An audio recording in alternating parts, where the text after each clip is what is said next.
Во Македонија не постои антибугарска омраза и хистерија, ниту системска дискриминација кон некој од етничките заедници. Вака гласи идентичниот став на премиерот Димитар Ковачевски и на шефот на дипломатијата Бујар Османи по синокешната одлука на Бугарија да го повлече на неодредено време својот амбасадор од земјава на консултации во Софија, но и да ги преиспита заедничките проекти со Македонија, се додека во земјава не се подобри третманот кон македонските бугари. За последните инциденти и за сите останати има одговорни лица, бидејќи тоа се акти на поединци, со имиња и со презимиња, и не може цела една држава и цела една нација да се обвини за постапка на неколкумина поединци. Шефот на дипломатијата пак дополни дека во Македонија не постои државна политика на дискриминација кон ниту една заедница, вклучително и бугарската заедница, и со жалење констатираше дека последните активности на официјална Софија не се во согласно со договорената практика за унапредување на меѓусебните односи.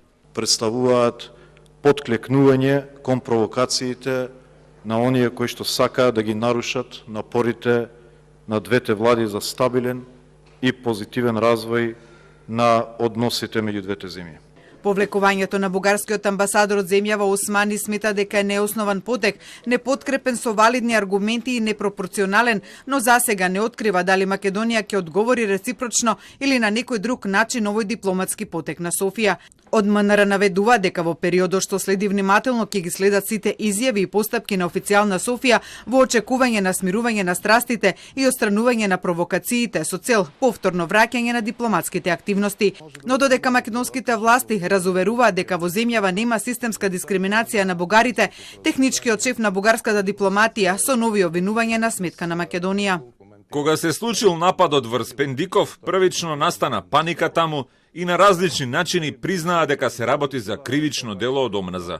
После тоа почна да излегуваат сценарија дека Пендиков бил наркозависник и дилер, а најхрабрите тврдат дека бугарските клубови се места на организиран криминал и дека се финансирани од трговија со дрога. Си представувате до каде отидоа работите. И по Советот за безбедност се прифати таквиот тек. И тоа е еден наратив кој ние не можеме да го прифатиме и поради тоа ќе ги преземеме сите мерки.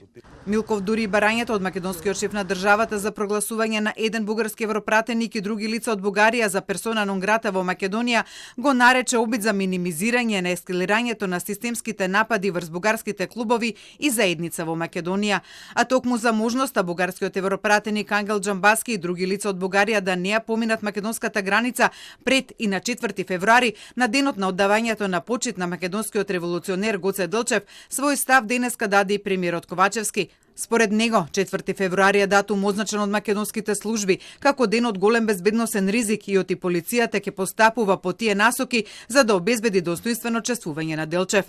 Денот на објаснување и дообјаснување на се оно што изминатите неколку дена се случуваше по нападот на Христијан Пендиков во Охрид, што доведе до целосно заладување на односите Софија-Скопје, го заокружи министерот за правда на земјава Никола Тупанчевски.